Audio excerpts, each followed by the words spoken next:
I am broadcasting here from James Island in Charleston, South Carolina, and glad to welcome everybody back. Looking forward to another good discussion. I don't have that many slides this time, but I think what we're gonna cover. There's plenty of content in there, so hopefully it'll be nice. Let me load up the photos here, the slides. Okay. I'm going to put it here, Steve. Perfect. I guess you turned off the video. I didn't. So our third class is I kind of picked I mean this is I I like wordplay, but maybe this was a bit of a stretch. This is I call this Met Ve'emuna, which is a play on something we will talk about in a little bit later on, about the conservative movement's attempt to define itself and to try to come out with a statement of principle, something that the reform movement had done several times in the century prior, before the conservative movement did it. So, but what we're talking about is a time when the to say that conservative Judaism had a hegemony over American and North American Jewry would be very much a stretch. I mean, that wasn't the case at all. But with that said, they certainly did have a plurality of American Jews in at least the 20 years or so following World War II, perhaps a little longer than that. Some scholars point to 1972 for different reasons, but they point to like the early 70s is when things began to, where perhaps the center didn't hold as much as perhaps might have before. And that might not be the best term for it, but at least hopefully it's a start. Let's see. Okay, so all right, so essentially what we have several challenges to conservative Judaism, and really sort of the challenges to conservative Judaism being the number one choice of North American Jewry. And there were some things that happened sort of during things that were building during post-World War II America, but really came to a head late 60s, early 70s, and was really taking shape. First of all, Orthodox Judaism, what we often refer to as modern Orthodoxy, their numbers were slowly and steadily climbing. Now, part of it is because, to be perfectly blunt, the birth rate is generally higher among Orthodox families. Now, what one might consider to be an observant Orthodox Jew is certainly in the eye of the beholder and what have you. But certainly among families that, observant Orthodox Jewry in general, more kids than conservative families or Reform families taken as a whole. But also there was a clarity in Orthodox Judaism that perhaps a centrist movement like conservative Judaism didn't quite have.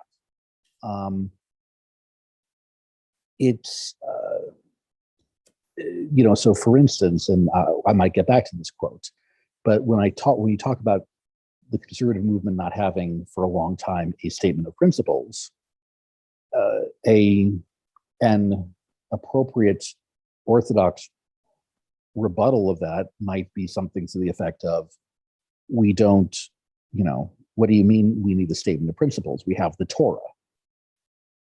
The Torah is our statement of principles. What do we need a separate document for? What do we need a whole, commission or anything like that? We have the Torah and we have the wisdom of the rabbis. We have the Talmud, etc. We don't need much more than that.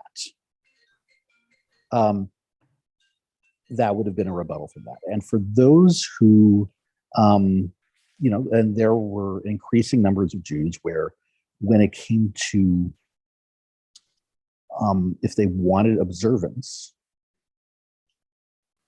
the clarity of the ideology, even if people didn't necessarily feel comfortable with all of it, but sometimes there was comfort in the clarity. So Orthodox numbers started a slow and steady rise. Now, at the same time, Reform Judaism began to revive some traditional practices. They began to, for instance, more and more Reform synagogues began to include Hebrew, more and more Hebrew in their services. There were, for instance, there was more of an embrace of wearing a kippah or a talit. There were, and by the way, this is not universal by any stretch in the Reform movement, but you began to see it more and more. And in a sense, many Reform synagogues began to resemble perhaps a slightly more liberal version of a conservative synagogue that you might see. I'm not trying to say that it was simply a matter of degree, but to the naked eye, to a casual observer, it might have felt like, wow, I mean, this feels similar enough that maybe some people would have said, well, you know what, I'll go to the Reform synagogue. Now, one other factor, and I didn't put this in the outline, but another factor that was very important is the fact that the Reform movement began to accept those born of a Jewish father and a non-Jewish mother. They began to accept patrilineal descent as fully Jewish, assuming they've been raised Jewish, which is a major difference, a very decisive break with conservative and Orthodox Judaism. And this did a couple of things. First of all, it allowed plenty of Jews who were in that, plenty of people who were in that situation of a Jewish father and a non-Jewish mother to say, oh, wow, I don't have to worry about, I don't have to feel excluded. I don't have to feel like I have to convert. If I'm fully embraced, I'm fully embraced. For some people, that was very appealing. Another factor was that there would be, at least from a much earlier time, there was a greater inclusion of intermarried families. You would see in Reform synagogues non-Jewish partners, spouses of a Jewish member of the synagogue be considered fully, as full members, and they had ritual rites, many of which the most conservative synagogues still don't allow to this day. And for some interfaith families, they began, in which the Jewish partner grew up at a conservative synagogue. They may have looked at it and said, well, they fully accept my spouse and they don't ask my spouse to do anything different. So I think I'm going to go over here. So that was another factor. And in comparison, conservative Judaism being cast fairly or not in the middle looked in many ways to be kind of vague, kind of wishy-washy. And for a time, conservative Judaism got caught in this web of being defined not so much about what it is, but rather what it isn't. What does it mean to be a conservative Jew? Well, it means we're not Orthodox and we're not Reformed. And that can only get you so far. To say that we are, I mean, for some people are going to be okay saying that we are the best of the alternatives. But what's ideal is when you say that we have, there are plenty of reasons to join us, regardless of what other synagogues or what other movements are providing. It's best to be able to say, hey, we have a way to approach Jewish life that is not only authentic, but what could be the best way of expressing Judaism for anyone who's interested. But for a time, conservative synagogues struggled to do that. There was another factor that was important, and this is a factor that is not limited to conservative Judaism, but it's something that's out there. There became this growing divide between clergy and congregants in terms of Jewish commitment and practice. There was, I don't remember when I first heard this joke, but the joke I heard was that there are three main forms of Judaism in North America. There's Orthodoxy, there's Reform, and there's conservative rabbis. The thought being that conservative rabbis resembled, in many ways, Orthodox rabbis, or at least of observant Orthodox Jews, with exceptions like they didn't, demand to pray with, they didn't demand to separate men and women from seating in synagogues and what have you, or, maybe a few other nuances. But for the most part, there was a desire, as we talked about in other sessions, the seminary, Jewish theological seminary feeling that it was very important for the education of a conservative rabbi to be at the same level and better than any yeshiva could provide. That was certainly a goal. And in many cases, it attracted people who were very much, who were certainly observant Jews. And many conservative rabbis wound up feeling perhaps more at home in terms of, let's say, Shabbat experiences with other Orthodox Jews than perhaps their own congregants.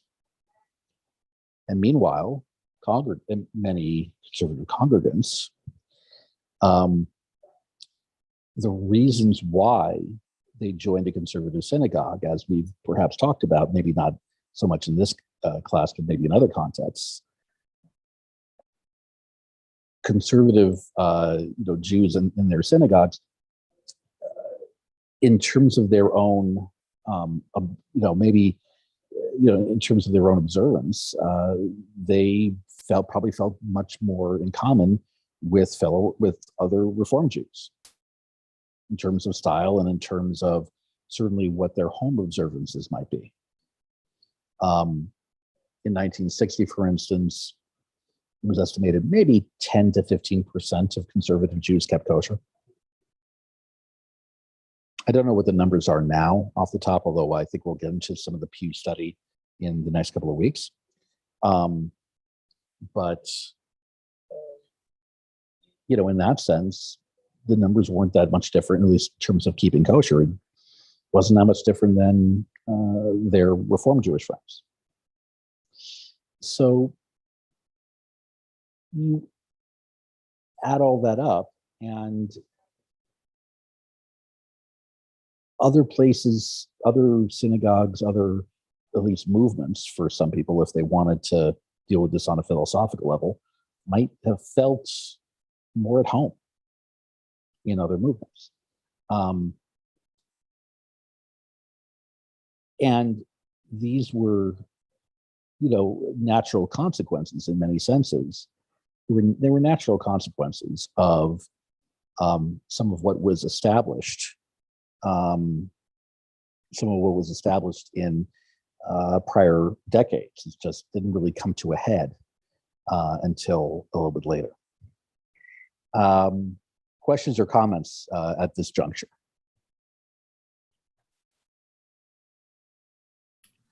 Yeah, I was just actually going to chat this, Rabbi, but so, I mean, you posted that, you mentioned that figure, about 20% of conservative Jews used to keep kosher. I think that's what you said. Because I've always wondered that. Yeah. And I think, at least in the Northeast, my sense is the proportion of conservative Jews that at least practice some limitation on their dietary habits is much higher here than it is in other parts of the country. I don't know if you've noticed that too. I mean, you've been also in the South, but I could tell you my shul in Dallas, this would come up every Yom Kippur Rosh Hashanah, because for a while we were moving around where the services were, and we'd often hire cantors that kept kosher who wanted to walk to shul. And out of 450 families, it was remarkable how few families actually had a kosher home. I mean, we were honestly one of 15 or 20 families out of the 400 that kept kosher. That was it. The rabbi and about 14 or 15 other households. Yeah. Yeah. I would suspect, I don't know what it is. I've always wondered what it is for our shul, for Temple Bet Tzedek, but I imagine it's more than 14 or 15 families, and we're a smaller shul. And I don't know why it is. Yeah. The conservative shuls in the conservative Jews in Dallas came from conservative congregations largely in the Northeast. There is, and look, this is not, and I don't mean for this to sound, judgmental in any way, but what I would say is that in terms of what is on, let's say, for lack of better terms, the right-wing side of the movement compared to the left-wing side of the movement. Again, not the best terms, but like as far as, more observant practice compared to less observant practice, it is in a lot of ways as you go from east to west,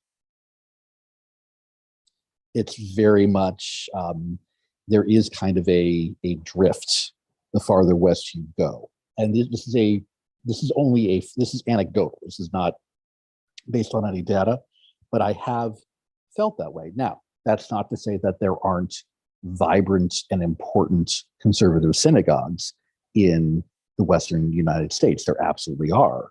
It just, in terms of what we often consider to be the benchmarks of Jewish observance, keeping Shabbat, keeping kosher, etc., the numbers are probably different. Right, the numbers. Like I said, they're plenty. They do plenty of other things. They do plenty of things well. This is not a saying that they do bad stuff. Of course not. But they just. It's just a different. I would say some of the priorities are different. Yeah. I'll just also interject. It is actually easier to get kosher food in Dallas than it is in Buffalo. Whether it's restaurants, grocery stores, butchers, bakeries, there's actually more options there than here. I saw what Linda, mentioned, and it's nice to know, because I don't get from Lipman's, but that there's a good proportion of TBT members who are getting their meat from Lipman's every month. Yeah, and I would say that in general, I mean, every community is different, and sometimes it also depends on the overall culture of the city where you're talking about. I mean, whether it's, I certainly don't mean to divide all this up by geography, because it's certainly much more nuanced than that. I think those are all factors. So with all of this, kind of being, in the middle, the conservative movement basically came face to face with, obviously, the key issue that they dealt with in the 20th century. Not to say that there weren't other important issues, but the key struggle within the movement in terms of change was the question of egalitarianism, and specifically the question of ordaining women as rabbis and cantors. You see here, the picture is of a recent picture of Rabbi Amy Eilberg. She was the first rabbi to be ordained by JTS. She was ordained in 1985. The path was not as smooth. It wasn't a very simple path, I'll put it that way. It's not like they decided in 1980 we would ordain conservative rabbis, and that 5 years later Rabbi Eilberg became a rabbi. It wasn't that simple. There were a lot of twists and turns. So first of all, we don't exist in a bubble, and certainly the conservative movement, some of the principles that we have within the movement that were established very early on included this idea that we don't live in a bubble, and we are impacted by by what's going on around us. And of an important one of the important things that happened in the 1960s and into the 1970s was, of course, feminism and women's liberation. Obviously, this had a big impact on society, and it was no different among Jewish communities. Now, the Ramah effect, this is something that Dr. Gilman, in the book that I have referenced many times, he brought up an important idea, which is that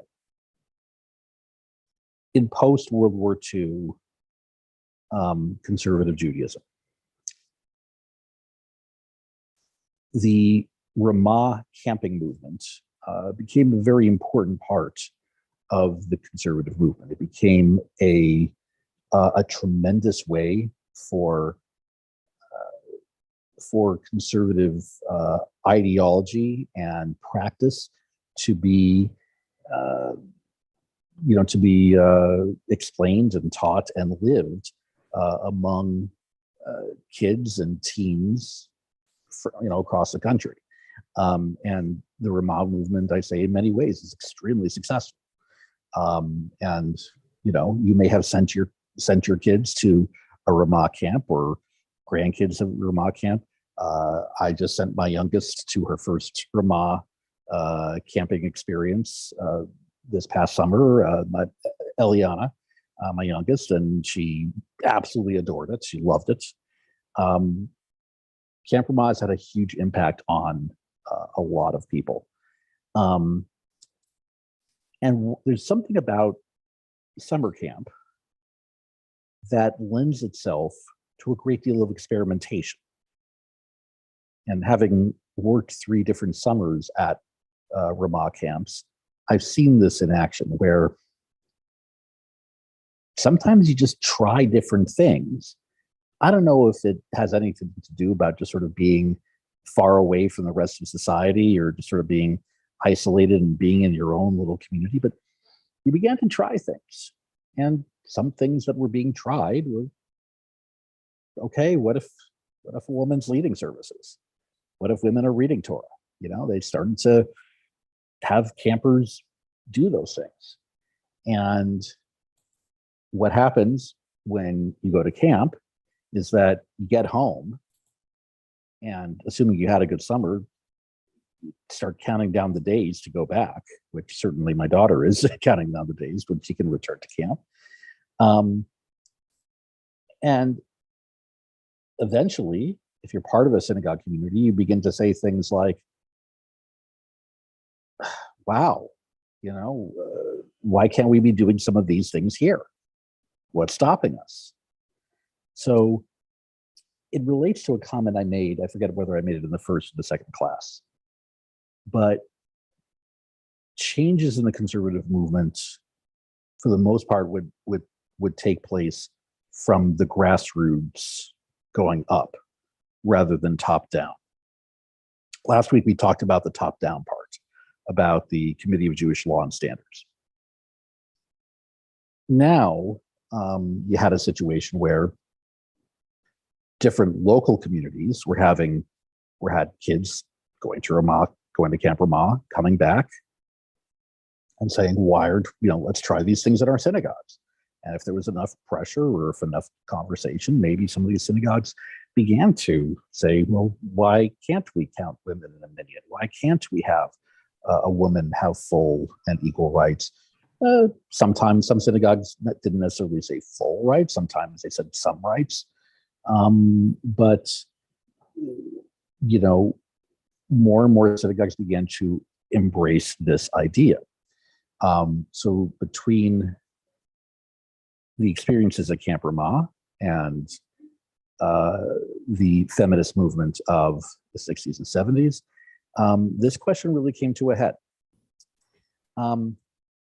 And there was a commission formed during the 1977-78 school year. It was completed and published in 1979, where the seminary was trying to figure out, at this point in time, the seminary was the only conservative seminary ordaining rabbis.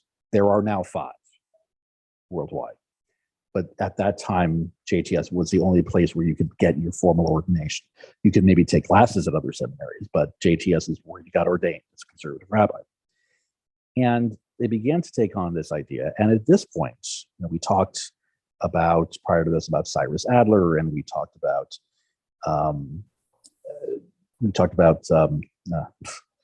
as I'm blanking on the name, Louis Finkelstein. Now we have Gerson Cohen. Rabbi Gerson Cohen was in charge of the seminary, and he knew he had to shepherd the movement through this question, right? Louis Finkelstein, the idea of there being female rabbis under the time of Louis Finkelstein would have been unthinkable. It would have been unthinkable, giving the sort of where the halakhic authorities of the conservative movement was. I have this bullet point down about halachic versus academic decision making, because the question of can women become rabbis, it's not that simply that, again, this is not, how a bill becomes a law, right? It's not one of those. At this point, it became, there were sort of 2 strands of this. One is it halakhically valid for a woman to become a rabbi? And then, can the seminary, will the seminary itself allow women to be rabbis, right? So, by the way, I know we'll probably get into this in next week's class, but when it came to LGBTQ plus clergy, when it came to that question, the halachic question was sort of the big question that was being discussed. And once there was a halachic, once there was halachic permission to do so, the rabbinical schools very, very quickly ratified it. The question is, when did synagogues start having the freedom to give women aliyot? I don't know if there was a precise answer to this. Now, keep in mind, the first bat mitzvah was in 1922, right? This is Mordechai Kaplan's daughter. And it's not, but it wasn't a bat mitzvah like ones we celebrate in conservative synagogues today. It was certainly different. I don't know, is what I'm trying to say, so I'm not sure when it necessarily started happening, but it became a more and more frequent um, occurrence depending on how experimental different synagogues felt like being. And goodness knows, in the 1960s leading up to the 1970s, the idea of experimenting, and that's not a reference to drugs, it's just like experimenting in general, trying different things, what have you, that was certainly something a little more common. So they would try new and different things. So enter into this Rabbi Joel Roth, who was at the time a young Talmud and Halacha professor at JTS, and he began to tackle this question, and his take was different than those of other rabbis. There were several rabbis who wrote papers saying, yes, of course, we should allow women to be rabbis. There's no reason why not, and there's plenty of reasons why they should. Then you had Talmudists, mainly JTS Talmud professors, who said, absolutely not. What's changed to make this okay, right? I mean, you don't just change halacha, they argued, just on a whim. And they felt that this was on a whim. So Rabbi Roth took a different approach. Rabbi Roth, he looked at that question and said, well, there are a bunch of times where the Talmud says that women are exempt from time-bound mitzvot, with the exception of a handful of commandments. Time-bound mitzvot, meaning commandments that have to take place at a specific time. Meaning, so for instance, one of the time-bound commandments that a woman could do was lighting Shabbat candles. That is a time-bound commandment in the sense that you light Shabbat candles as you're welcoming in Shabbat, right? You don't light Shabbat candles on a Tuesday, right? In other words, it's not just a commandment you do at any specific time. You just, baking challah, right? You bake challah specifically for Shabbat or holidays. That's based on, it's a time-bound thing. But other time-bound commandments, it said women are exempt from.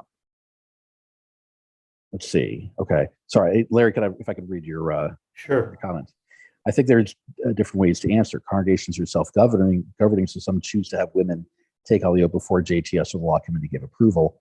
On the other hand, there's a halachic issue. Decisions such as approval of egalitarianism come from the law committee. Indeed. Actually, perfect segue to what I'm going to say. Awesome. So,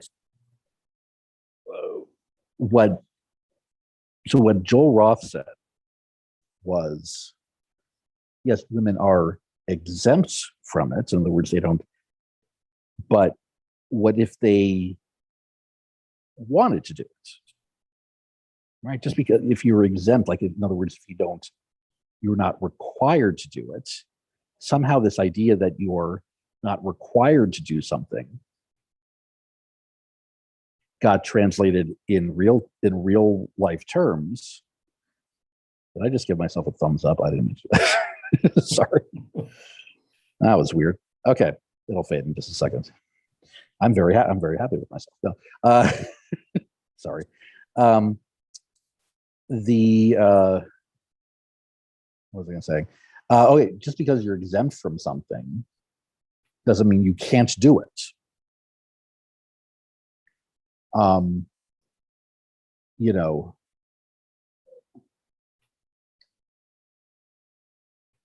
So, okay, for instance, there are Oh, okay. An example on Passover, right? There's one halacha that says that you have to have a kazait, an olive size at least, of things like matzah or maror, that are herbs, right?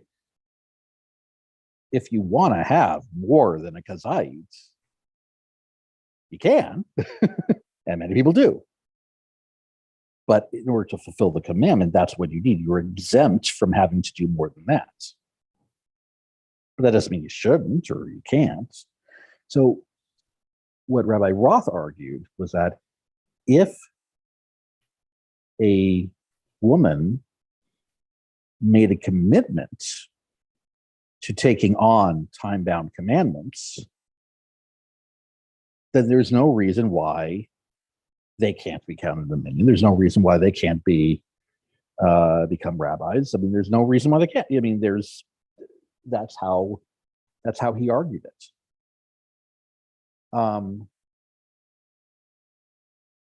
And so he became, for those pushing for there to be women rabbis, he became sort of a kind of, honestly, a hero among many who were advocates for this. But what Gerson Cohen did,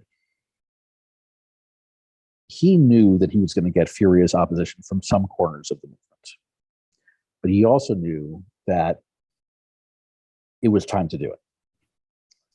So what he did was he said, okay, here's how we're going to decide. The question is not so much the halachic question. The question is who, it's a question of the faculty. So we're going to leave this up to a faculty vote. The JTS faculty at this point was a much broader section of the Jewish world at this point. You had, obviously, the Talmud professors, you had Bible professors and Midrash professors, but you also had Jewish history professors, and you had education professors, and you had just professors who were doing all different kinds of Jewish disciplines. So almost the entire Talmud faculty voted against women becoming rabbis. But most of the rest of the faculty, which far outnumbered the Talmud faculty, approved. And that's how they allowed it. The decision was made in 1983. Now, Amy Eilberg had been already attending JTS. She'd already been taking plenty of classes in the graduate school. So she didn't have that much farther to go. She was accepted to the rabbinical school. She had plenty of credits from her time taking other classes. So it was only a couple of years before she became the first official JTS ordained female rabbi. There were also a couple of rabbis, and this is sort of another way that the door was kicked down. There were rabbis of other movements, Reform and Reconstructionists, who they had already been ordaining women for years. But their approach was they wanted to be conservative rabbis. JTS wasn't letting them in at the time. So they went to a different seminary, became a rabbi, and then they applied for membership to the Rabbinical Assembly.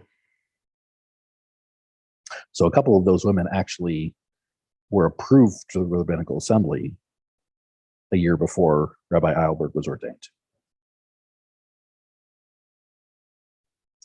So it's kind of a convoluted story. It's not like there was this, certainly wasn't handed down like tablets from the mountaintop. It certainly wasn't a headline, one day the conservative movement allows female rabbis, or one day the conservative movement refuses to have female rabbis, the next day it does. It wasn't all that automatic. It was many different steps And it's not like the movement walked away unscathed. There was plenty of people who were angry. Some of them, a few of them, tried to start a new movement. They created the Union of Traditional Judaism. I don't know if they're still around. They might be, but in other words, they began to take. It was a number of former conservative rabbis who became who basically created synagogues or went to synagogues that were not egalitarian, but men and women could sit together. And for a while, that became kind of a fairly common way. I think a lot of them either decided to go back to conservative, or they became, or they wound up going to Orthodox. So that was one consequence of it. But essentially what was happening was that the movement began to realize in general that it was time to have a conversation about what exactly does it mean to be a conservative Jew? What does conservative Judaism really mean? And that's how we get to Emet Ve'emunah. This was published in 1985. So shortly after women were ordained, people began to say, you know what, these are big discussions we're having about where we want to go and what do we stand for. And let's try to put this together. Now, we've talked about, in the first class, we talked about the Pittsburgh platform of Reform Judaism, meaning the Reform movement at several different junctures had come out with their own statement of principles, which obviously evolved as time went on. And as I mentioned earlier, Orthodox Judaism said, well, statement of principles, we have the Torah. It just seemed like the right time to talk about this. And specifically, it was time to talk a little bit more about theology. Okay, sorry. Larry, just knowing that, Union for Traditional Judaism is still around. I don't know the level. I feel like there's very little conversation about them. Yeah. That's not to say that I'm not. I mean, look, if there are ways that they are contributing to the Jewish landscape that I'm not aware of, I'm happy to hear. Happy to hear that, but I'm not aware of much, honestly. In previous statements that we had, there was very little about theology. I think I mentioned this last time, that Louis Finkelstein said that, or the thought, at least, of the Louis Finkelstein time was, you want theology, read the Talmud. It's all there.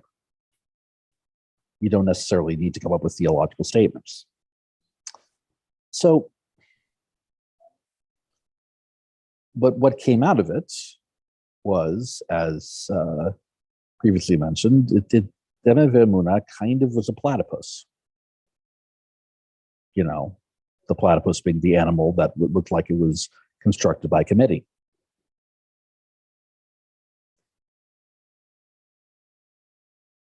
The statement itself was a bold attempt,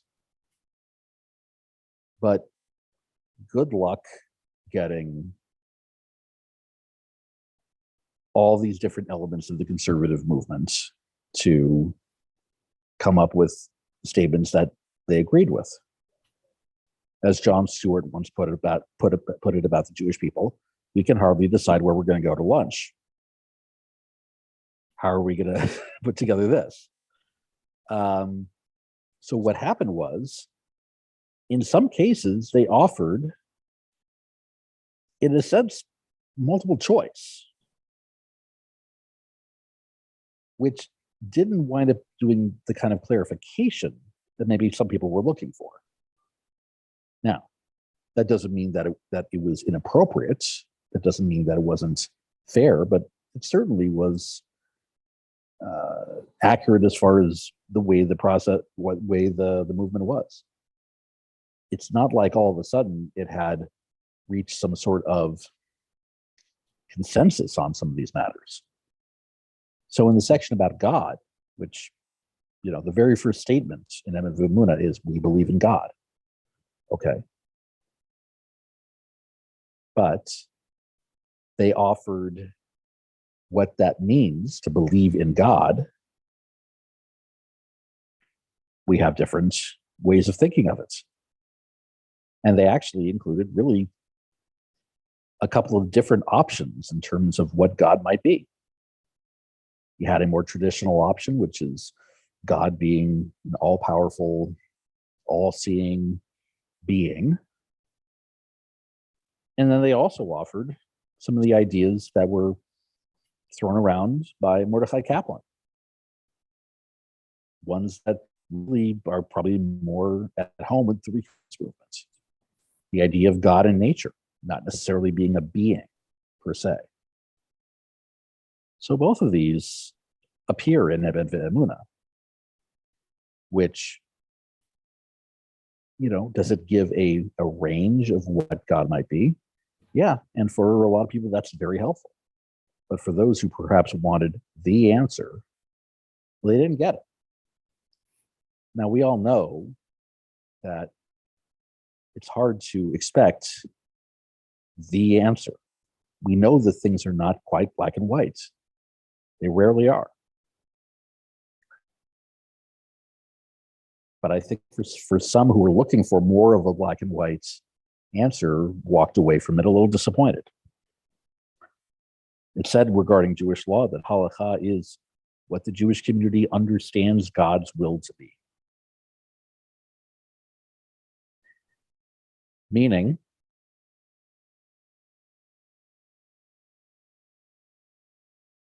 it has this idea still of at least Israel, or at least as Solomon Schechter put it, Catholic Israel.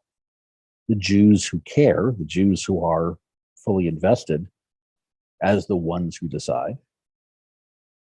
But that they also know that when they do this, they are taking on a sacred responsibility. That halakha represents what God wants from us. And therefore, it's not something to be taken lightly, nor is it something to just change on a whim.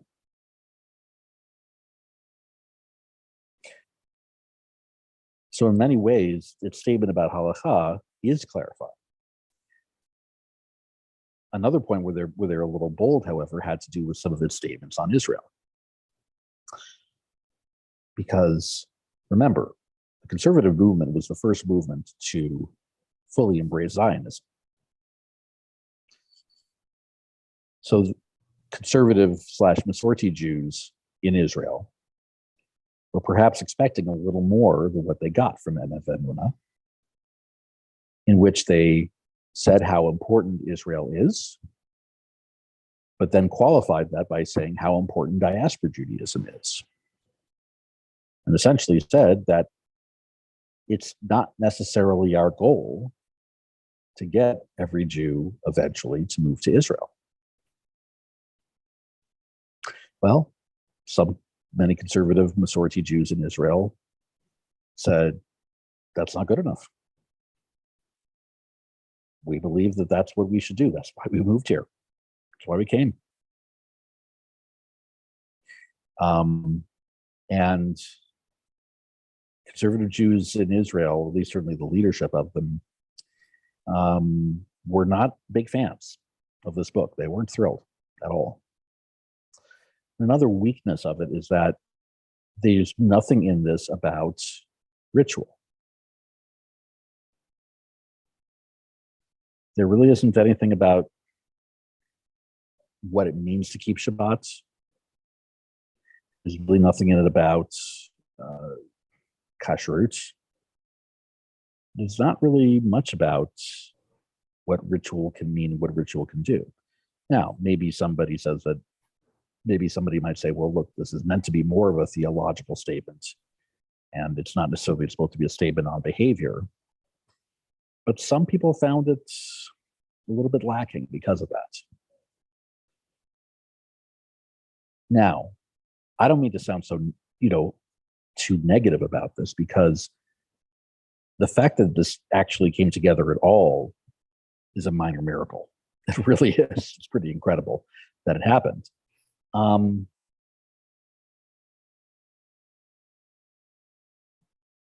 I would imagine that this book would be written much differently today. It is hard to believe that this book is now 35, more than 35 years old. Kind of hard to fathom that. But what happened was the conservative movement during this time underwent some very seismic changes. I believe a lot of those changes are for the good. But in terms of overall resonance in the greater Jewish world,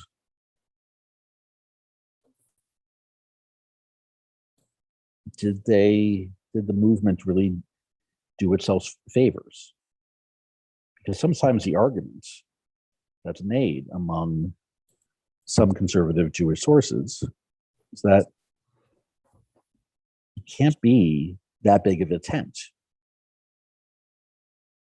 You can't necessarily accept that wide range of opinions. At a certain point, you got to stand for what you stand for. For some people, accepting women as rabbis was a bridge too far. I'm obviously not among those people. But there were some who said, at what point are we going to compromise principles? For some people, that ship sailed a long time ago. For some people, that ship might be sailing right around now. Or maybe it hasn't yet. It was a major shift in the movement. The movement endured, but there's always, of course, the next chapter. Gil asks, Gil, may I ask this for the group? Is that okay? Is Aliyah a goal of the other movements, Judaism, though?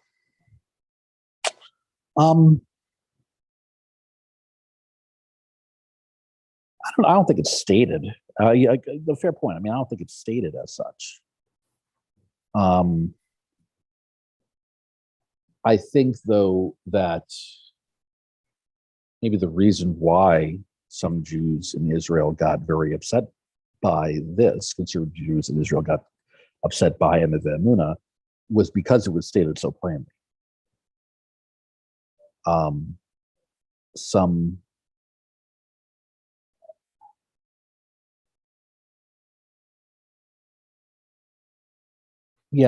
think that the conservative movement here in North America got, I don't know if I want to say blindsided, but I think they were surprised by the strength of the reaction they got from their brethren in Israel.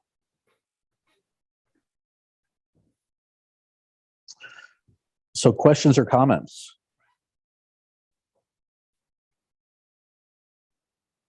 About all the tumult? Rabbi, it's Yeah. Sharon. Hi. It's Sharon Jacobs. It was fascinating to listen to you, because during those critical years where the movement was struggling with women, the egalitarian issue and women becoming rabbis, I was on the board of Ramah, Canada for like 9 years. So it was quite my involvement, and I was involved before I was on the board, but so my involvement stretched a very long period of time. And what's fascinating is that at Ramah, Canada, it was like a totally different world than the rest of the Ramahs, because Ramah, Canada, the Canadian Jews are by and large more, what do I want to say? More traditional, I would say. They had all these American Jews that they had to deal with. And I mean, we had Ramah, Canada calls from Detroit and Pittsburgh and Rochester. And in addition to the Canadian cities in this area. And the Americans were like, let's move it along. And the Canadian Jews were really more hesitant. They were moving at a much slower pace to do that. And I felt that the other Ramahs were moving things ahead, whereas we were kind of in a snail's pace. But we ultimately we were able to have simultaneous services, so that there would be an opportunity for some of the young women who wanted to participate could in their service. So they really had two different services to meet the needs of basically the Americans. But there were some, there were some really good people. There were a lot of good people on that board. And I think ultimately they had to come along, but they really, we don't think of the Canadian Jewish community a lot when we think about JTS, but they are definitely a strong part of the whole conservative, world in JTS. And it's not as easy, because our kids, our families were really part of, the growing pains that were taking place at that time. It's absolutely true. Yeah, the East, certainly the Eastern Canada, certainly. It is, I would say, probably, again, not the best terms, but like to the right in the conservative movement of where a lot of most American communities. That's true. So yeah. It's and there have been times where it's been a little, where there's been a little bit more of a struggle in terms of, I think when a colleague, I think was like 4 years ahead of me in the seminary, a female colleague who was, I think she was the first female rabbi in Toronto. And it was, I mean, you're talking about, 20 years after 20 years after Amy Heilberg. So it took a while. So that's fair. Yeah. All right. Well, listen, I as always appreciate the questions, the thoughts, and we will talk about next week about where we are today as a movement, and then the following week really talk about where we might be tomorrow. Okay. So, Mazel tov, Rabbi. thank you much. Appreciate Okay. it. Shukla. Bertia, thanks so much. Good night. Good night. Thank you.